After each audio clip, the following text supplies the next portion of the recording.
did the right thing. There's all sorts of ways to win cases. But you want attorneys who are going to be like, you know what? I'm going to make chicken salad out of this chicken and who do that well. So we are the Arms Attorneys. Welcome to Ladies Night in the Questions Box. Stick around. We've got a really good episode tonight. We're going to talk about Leslie's Wackadoodle Defenses. We're going to talk about the government investigating you in secret and so much more. But before we get started, show your support for the Second Amendment by hitting the like button. And holy moly, we did it. I know. We got Emily and Leslie in the Here same we place. are. Yep. This is what the people wanted. The people asked. Well, except the people who were like convinced that we're mortal enemies. Yeah, I know. So that was an interesting one. Yeah. There was a lot of those comments, which I was actually really surprised by. I mean, we have a weather girl situation in the local Houston news right now, so I kind of get it. They're probably best friends, and I'm like, boo, more Allison. So right. I don't know. Yeah, you I never get know. it. I get it. All right. Well, so I'll kick this off to you first, Okay. Leslie. How about that? Sounds good. All right. First, we've got at Daniel Goodman 3578 questions seeking clarification on the SAF FPC Post Office ruling. For those who are uninitiated, that is a recent court case in which we have authorization for members of the Firearms Policy Coalition, Second Amendment Foundation, to carry their handguns in the post office. Fantastic. Yep. While you answer the first question, related important question, if I join now, if you join the organizations now, are you covered? Yes. What remains is how do we verbally defend ourselves in the moment? Let's say I join FPC and I subsequently open carry into my local standalone post office. Postal workers who aren't paying attention to the ruling or stand in defiance of it see my gun, call the cops. The cops who show up are ignorant of the ruling, which is likely. I get arrested, gun taken, etc. Is this a situation where I can successfully fend off the cuffs by proving I'm a member, or is it more like raise the defense in court with a good lawyer? What do you think, Leslie? You know, I think this is one of those where you're probably gonna have to raise the defense in court with a good lawyer. I think so too. Yeah, you know, this is one where you might beat the rap, but you don't beat the ride. We ran into this kind of similar situation in Texas with the 18 to 20-year-olds carrying. I've actually represented people who are 19 years old and who get arrested because the police officers, and interestingly, the prosecutors and the judge were not aware of the update to the law. So, Willfully ignorant. Right. Yeah. So do I think you'll fend off cuffs? Probably not. You'll probably get arrested and have to go to court and put up the defense, but you might get the cop who stays up to date with the law and actually, you know, knows what the rules are. Yeah. Also, don't open carry. I mean, if that's what floats your boat, open carry. But just as a general matter, especially when things are new situations like this, yeah, I wouldn't, because you're sort of inviting that arrest and, you know, inevitable defense in court, which people kind of fantasize about that. Like, it sounds cool to be like, yeah, I'm going to be in the right and I'm going to get him. But like, by the time you are cuffed in the back of a squad car, which it's still hot in Houston, y'all, and those very hot. They're not well air conditioned. No. You go to the jail where it's freezing cold. You're eating a bologna sandwich. You're wearing someone else's underwear in Gen Pop with like just the nicest folks around, I assure you. I mean, and then you got to hire a lawyer to go to court. It sounds great. Prudence, I think, is best advised here. Let's conceal. If, again, whatever floats your boat, go ahead and do it. But I would recommend that, especially until this is more well-known, more established. No, I think that's a good rule of thumb as well. Okay, well, we'll move on to the next one here. This one is from at Connor Snook 7776. Question: how is it legal that someone would not know that they are being investigated or indicted by a grand jury? Would the confrontation clause of the Sixth Amendment require the defendant to be notified? Also, wouldn't your defense packet also be required by the Sixth Amendment? In the same line of thinking. That's an excellent point. It really right? is. Because, you know, your right to counsel under the Sixth Amendment is guaranteed. However, the Sixth Amendment does not kick in until you are formally charged. And I mean, the point is well taken too. It seems gross. It seems gross that they can just investigate and indict you in total secret.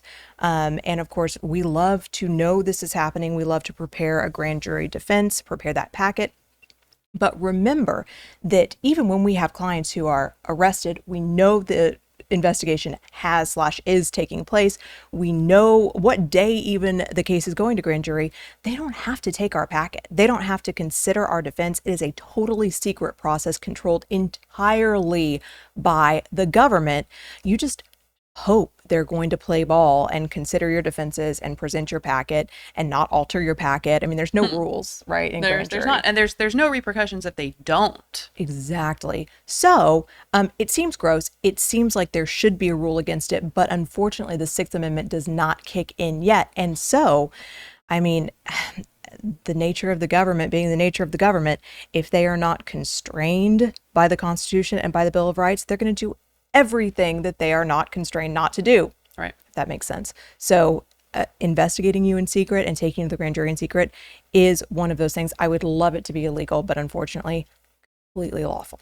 Yeah. And, typically in self-defense type of situations, you have some sort of idea that you might be getting investigated by a grand jury, right? Because, I mean, let's say it was a shooting. I mean, if you shoot at someone, something happened. So really the ones where you don't have any idea that you're being investigated are typically white collar crime kind of cases, where someone says, and like I said, there's a lot of HOAs for that reason. Because I think a lot of people call the DA's office and say, hey, I have no idea where my HOA money is going.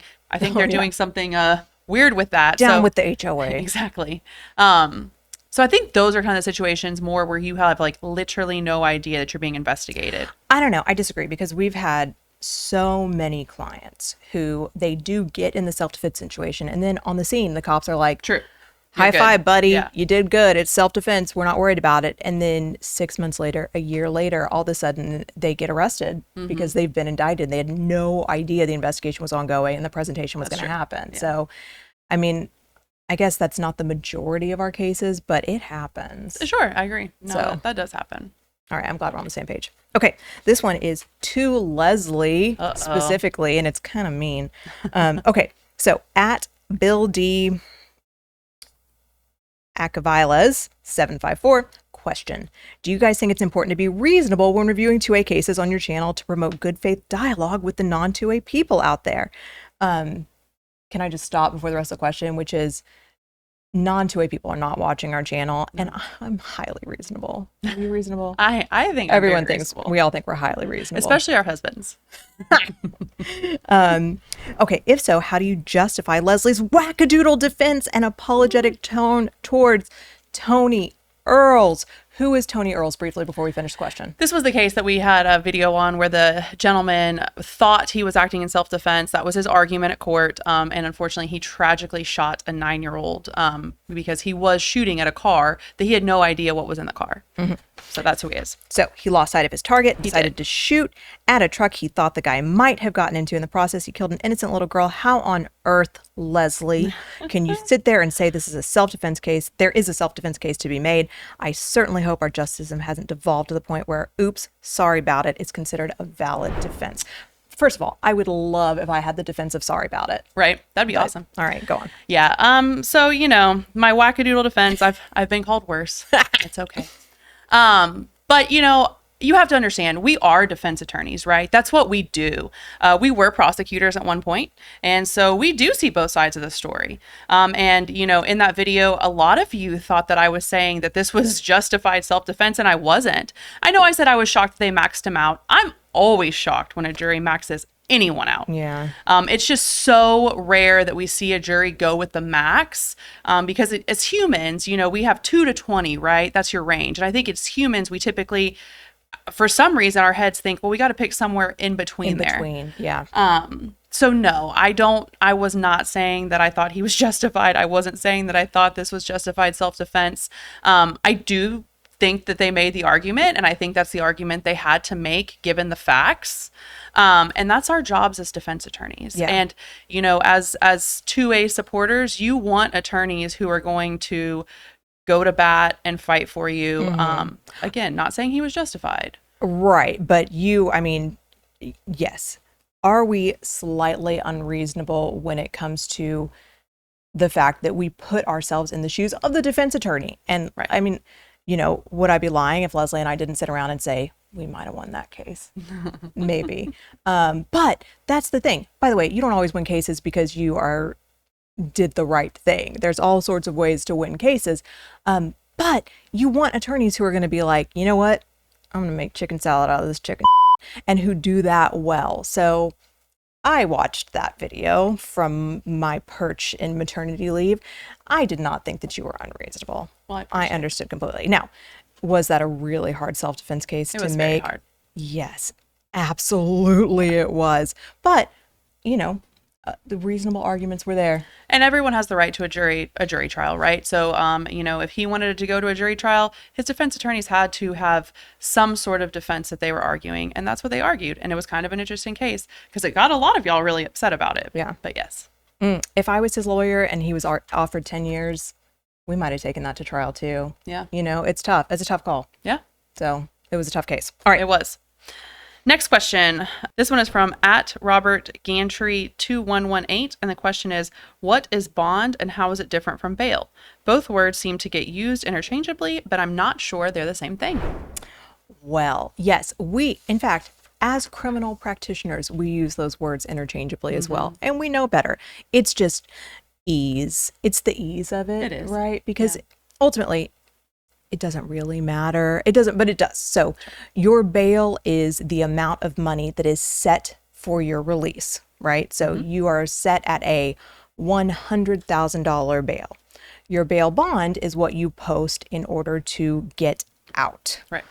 Generally, you go to a bail bonding company in which you pay them a small percentage of that bail amount, normally about 10%. They are actually posting the whole bail, right? But you have posted your bond in order to be released. They are different terms, but they are so interchangeable in common parlance that, yeah, you're even going to hear us mix them up. Yeah. I think even a courtroom, people say bond, bail. Yeah. You know, everyone knows what you're talking about. Most of the time, the answer is bail. The correct answer is generally bail, but still, I mean, I say bond constantly. Right. There you have it. Yep. Okay, next, @Deyunct. Question regarding school zones. If there's a gas station within that 1,000-foot no-gun zone, would it be breaking the law to get out and pump gas while carrying? Technically, yes. So what the law says under federal law is that you can't go within 1,000 feet of a school with a firearm. There is an exception if you have a license to carry issued from the state that you are in. If you are in Texas, can we go to this gas station and pump gas carrying a firearm? Yes, you can, because that would be an exception, and we would be fine. Now, if you don't have a license to carry issued from the state that you are currently in, then technically, no, you couldn't.